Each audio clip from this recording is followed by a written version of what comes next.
Bonjour à vous, ici Vinsou de la zone ludique, j'espère que vous allez bien. Aujourd'hui, je vous retrouve pour vous parler de Ohanami, un tout petit jeu extrêmement sympathique et relaxant sur une ambiance zen où il vous appartiendra de construire vos propres petits jardins japonais.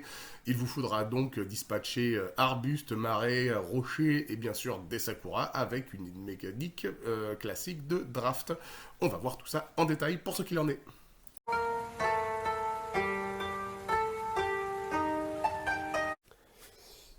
Et c'est parti donc pour l'ouverture de la petite boîte de Ohanami. Donc, un jeu très petit format, hein. Une boîte toute petite et toute mignonne, n'est-ce pas? Petite règle, concise. Donc, matériel extrêmement simpliste, hein. On va à l'essentiel. Une petite boîte et directement, hop, le jeu. Donc, vous avez un paquet de cartes que vous allez mélanger. Hop, tac, tac, tac, là, c'est extrêmement bien mélangé, hein. Vous avez des cartes de plusieurs types différents.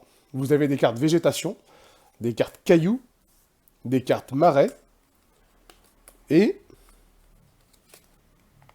hop, et des cartes sakura.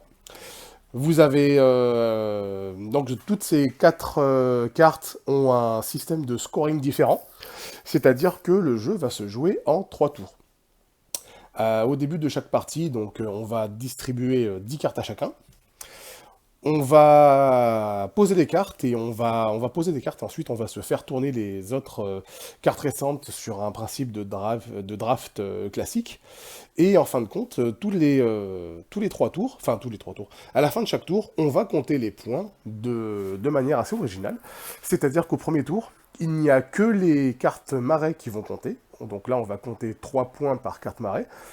À la fin du deuxième tour, on va compter uniquement les cartes marais et les cartes végétation.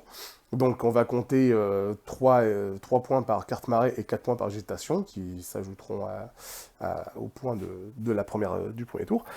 Et au troisième tour, ça va être le scoring final. Donc on va cette fois compter toujours les marais, 3 points, les végétations, 4 points. On va en plus compter tous les cailloux qu'on a dans le jeu, c'est-à-dire, enfin dans notre jeu, c'est-à-dire 7 points par caillou, et les sakuras, plus t'en as, mieux c'est. C'est-à-dire que les Sakura, hop, ils sont résumés ici. Vous avez un système croissant de points par Sakura. Donc si par exemple j'ai 4 Sakura, je vais faire 10 points. Si j'en ai 8, je vais faire 36 points.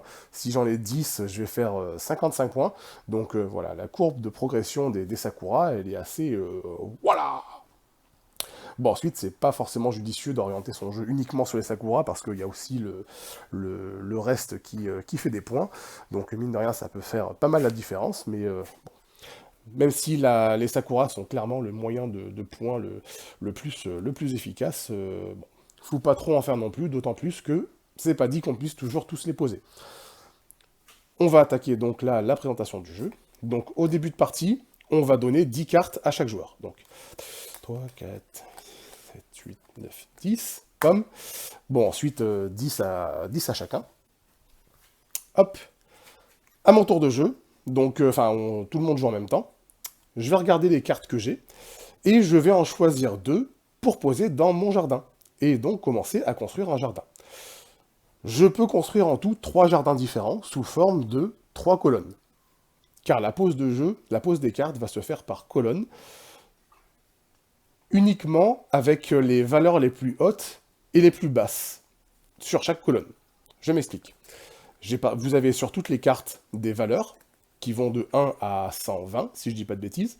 Et par exemple, si mettons que je veuille poser ces 2 cartes-là, je vais les poser, donc le 22 dans une première colonne, et si je veux jouer le 25 dans cette même colonne, hop, je vais la mettre par-dessus. Enfin, par-dessus, oui, par-dessus. Si j'aurais voulu jouer le 15, je l'aurais mis par-dessous. J'aurais pu aussi commencer 2 colonnes, 2 jardins, donc 2 colonnes. D'accord? Si par contre j'avais commencé à jouer comme ça, donc on joue face cachée, tout le monde révèle et pose ses cartes. Ensuite, les 8 cartes qui restent tournent. Mettons que ce soit ce jeu-là qui me revienne dans la main, et que je veuille jouer le 25 et le 77. Donc dans ce cas, on joue tous face cachée, hop, on révèle. Si j'avais voulu jouer le 25 ici, je vais le mettre par-dessus. J'ai joué aussi le 77, lui, autant le mettre dans une nouvelle colonne. Je vais pouvoir jouer au-dessus et dessous.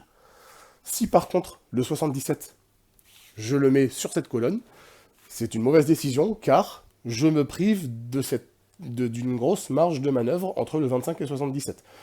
C'est-à-dire que la carte si je veux continuer à jouer sur cette colonne, je vais devoir obligatoirement mettre une carte qui est de 77, enfin qui est plus de 77. Et ou moins de 15. Pareil, les cartes qui me restent tournent, hop, je récupère ce paquet-là. Et là, donc, mettons que je veuille jouer le 46 et le 49, et donc je ne peux plus du tout les jouer dans cette colonne, puisque j'ai un 77 qui me casse les freins. Donc je vais devoir commencer une nouvelle colonne. Hop. Le tas de cartes tourne, hop, j'ai ça qui me revient. Je vais jouer par exemple, allez, le 54 et le 31, avec un petit Sakura. Donc le 54, il va là ici, et le 31, il va aller ici. Voilà, rien que ça, c'est un petit peu dangereux, puisque là, j'ai de 46 à 31, c'est pas forcément une meilleure condition, mais bon, on va dire que j'ai à peu près placé, c'est à peu près paquet. Les deux dernières cartes, elles tournent, hop, je récupère ça, et je suis obligé de les poser. Donc là, le 33, je peux pas le jouer ici parce que là je suis au 31, donc je peux pas le jouer ici non plus parce que je suis au 15, donc je suis obligé de le poser dans la troisième et dernière colonne. Par contre, le 81, lui, je vais pouvoir largement le poser au-dessus du 77, c'est très bien parce que c'est assez proche, et je vais pouvoir poser d'autres choses sur dessus. Fin du premier tour. On va commencer à faire le scoring du premier tour, donc qui concerne uniquement les cartes marais. J'en ai 2, 3 points par carte marais, ça va me faire 6 points au premier tour. Ainsi pour tout le monde, et après on va attaquer le deuxième tour.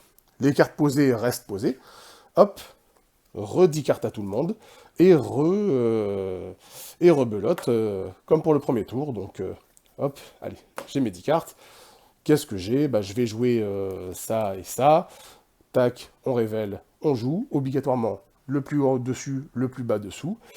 Et ça tourne, et ça draft, et ça pose, et ça révèle, etc., etc.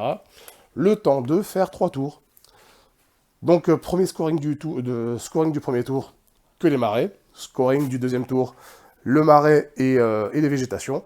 Scoring du troisième tour, tout ce que vous avez posé. Donc, végétation, marais, cailloux et les sakuras, en fonction de la courbe de progression des points qui est indiquée sur la boîte et dans la notice, qui le rappelle aussi. Donc munissez-vous d'une petite feuille et d'un petit crayon pour noter tout ça, un petit tableau, tour 1, 2, 3, et puis roule ma poule. Wanami, c'est un petit jeu de 2 à 4 joueurs qui utilise du draft classique et de l'action simultanée. C'est un petit jeu extrêmement sympathique qui est dans une ambiance vraiment, vraiment relaxante, où jouer comme ça, à composer son petit jardin zen, on a vraiment l'impression de se prendre au jeu et de se balader un petit peu dans le petit jardin que vous avez vous-même composé avec amour et patience et d'eau fraîche. Là, par exemple, je me balade dans entre mes petites végétations, mon petit marais, je respire les sakuras. Non, c'est vraiment un petit jeu très poétique, relaxant, reposant. Pas à jouer avec des furieux qui pensent qu'à la gagne, hein, n'est-ce pas? C'est un jeu qui est édité chez Oya. Dites-moi ce que vous en avez pensé dans les commentaires. J'espère que cette petite vidéo vous a plu. C'était Wanami. Amusez-vous bien et à très bientôt pour une prochaine vidéo. Ciao, ciao.